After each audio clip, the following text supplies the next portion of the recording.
Hey, what's up guys? So yes, I made it out here to Crazy Ed's right here. I got the pickup back in here, taking a little break. We got a lot of awesome stuff done already since I got out here, and Ed is wore out. He's not feeling too hot right now, so he's inside in the AC resting for a bit. Look at this mud hole. That is one reason we need a tractor out here, is so we can try to get some dirt scraped into that and get it filled in. Same thing with all these right here. The problem is there's no runoff here. It's too flat, and so it's just holding water here. So if we can get some of this dirt right here scooped up with a front end loader and fill in these holes right here, it'd be really nice. It would definitely make the parking area a lot better. And we got a lot of stuff right here to clean up, a lot of stuff. And this over here, that's just a lot of brush over top of some is like water, like someone cut a ditch in right there. We're probably not going to mess with that too much, but this hole right here, it needs to be filled in. It needs to be raised up so the water can run off. Let me take you guys over here and show you the lumber I brought out this time. So we've got 4 pickup loads of lumber, and this one right here, this is a heavy load right here. Whew, I'll tell you what, that's a lot of oak right there. That's several logs worth right there. Just look at this, guys. We got a whole bunch of 2x6s. I think there's 20, I want to say 22 2x6s right there. And we got, I don't even know how many 1x6s right there. And then we've got our 1x4s or half-by-4s right there for the battens. So this is the boards for the siding, for the board and batten siding. So that's the boards and the battens. And then we got some live edge stuff right here, so he can build a chicken coop or something out of that. And then over here, right here is the basically 2.5 by, I want to say 8. I can't remember the exact measurement on that, but anyways, that right there is the creosote beams for the foundation, more siding and stuff, 2x6s, then the batten material, stuff to make shelves and stuff out of, and this is the lumber and stuff from his property. So 4 loads of lumber right there. Now let me go show you guys something really awesome that we already done whenever I first got here. So you guys know how I was talking about I wanted to pull the well, or at least try to fish that well out, because it was broke off, and we figured out it's about 8 or 9 foot down, and the pump was sitting on the bottom of the well. Keyword was, check this out. Woo, looky there. There's the well pump right there. That's a 3/4 horse, 230 volt. I can't even remember how many amps, but it's got all the information on it right there. All the electrical, all the way up to the top end right there. And the way I got it out was this climbing rope right here. And this totally awesome little tool right here, guys. This thing, whenever you drop it down and it hits something, it automatically opens, and then you pull up and it closes. All right, so that's how I was able to basically drop it down onto the wire and grab the wire like that and pull it up, and it was this close to the wire actually coming completely out of that thing and me losing it back down the well and having to try to fish it out again. And I just held it right there with one arm. I reached down in with my left arm, grabbed a hold of it with my hand, and I was able to start pulling that up. You guys will see that later on in a video whenever I get time to do some editing. So yes, I started pulling the well up by hand. That thing was super heavy, and it just kept getting heavier and heavier the more water column we pulled up. He does have a good amount of water in his well, so I'd say it's good. Before he starts drinking it, I suggested that he get some pull shock and dump a little bit of pull shock down there. There's you could look it up online and find out how much you need, but basically you need to find out how much water is in your well, in that column of water.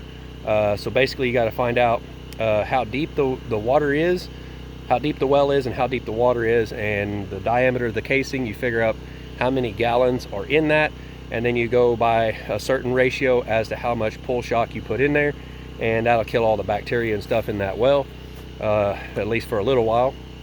And you pretty much want to do that after you've already done all your plumbing and dropped your well pump back down in there and everything, and get it all hooked up, and then you can do your pour your shock down in there, let it set for like 24 hours, and then basically I guess you can flush it out But I think we're going to try to get this thing hooked up before we leave. Hopefully, fingers crossed. If not, we can't do it. I'm really hoping we can. But yeah, here it is right here. That's all of the piping. It's got a kink in it over here. I need to get that straightened out. We don't need to be leaving a kink in this thing. All right, that could be an issue. I'm gonna try to get that straightened out. We'll probably heat it up or something to get it back to how it's supposed to be. But then what I did, came over here and I started setting up my tent, my little campsite here. Now, right behind here is actually the highway or the road or whatever. It's not a highway, but this road out here, that's the paved road. All right, I'm a little bit close. So anyways, when you guys, those of you who are coming out, when you first get out here, you're gonna see my tent, probably the first thing you're gonna see. And when we get the tractor out here, I'm gonna get my chainsaw sharpened up and I'm gonna try to get all this right here cut up into firewood.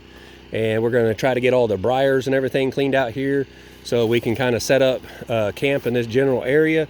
Maybe get a little bonfire thing set up out here somewhere. I don't know.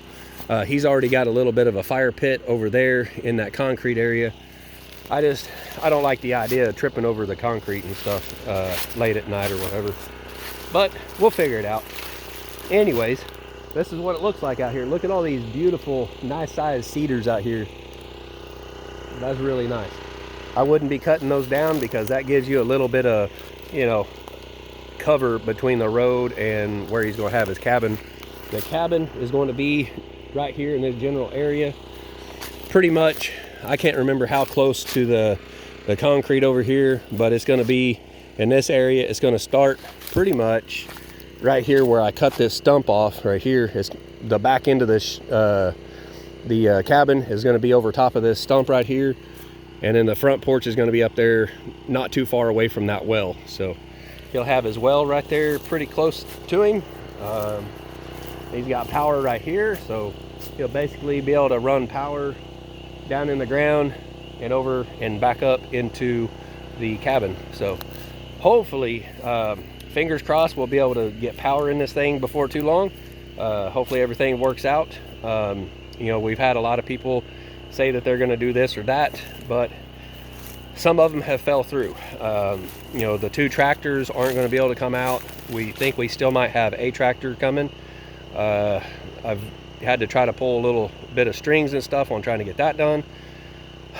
Hopefully this all pans out, guys. I'm hoping it does. The windows that he was promised, they're not going to be here. So we don't have any windows to put in the cabin. As of this moment right now, I don't even know if we got 10 to put on the roof. So yeah, pretty interesting. I don't know how we're going to make this happen. I'm just very hopeful that it all comes together in the end. So anyways, guys, hopefully I will see y'all tonight on a live. It'll probably be 6, 7 o'clock this afternoon. I don't know. We're going to let Ed rest for a good bit, and probably about the time the sun goes down or something, hopefully I'll have the big light and the generator and everything set up out here somewhere, so you guys will be able to see us. And we'll probably do a live from my channel tonight, maybe even tomorrow. I'm supposed to do a live tomorrow on Friday, but I don't know. We'll see if Ed wants to do a live from his channel tonight, and then maybe a live from mine tomorrow night. All right, so hopefully he's feeling better by tomorrow, because he really wants to help out with this build and everything. He's just not feeling very good right now. He's kind of got one of those 24-hour bugs or whatever, so hopefully he gets over that pretty quick. I brought him some vitamin B3 and some zinc and everything. We're hoping it's not that, but anyways, we're giving him that so he can take that and get to feeling better a lot faster. So anyways, guys, I want to thank you so much for watching. Make sure you stay tuned for a live. Be checking out Ed's channel and my channel, because I don't know which channel we're going to go live on, but I'm pretty sure I'm going to talk him into doing a live tonight. So we'll see y'all later. Bye.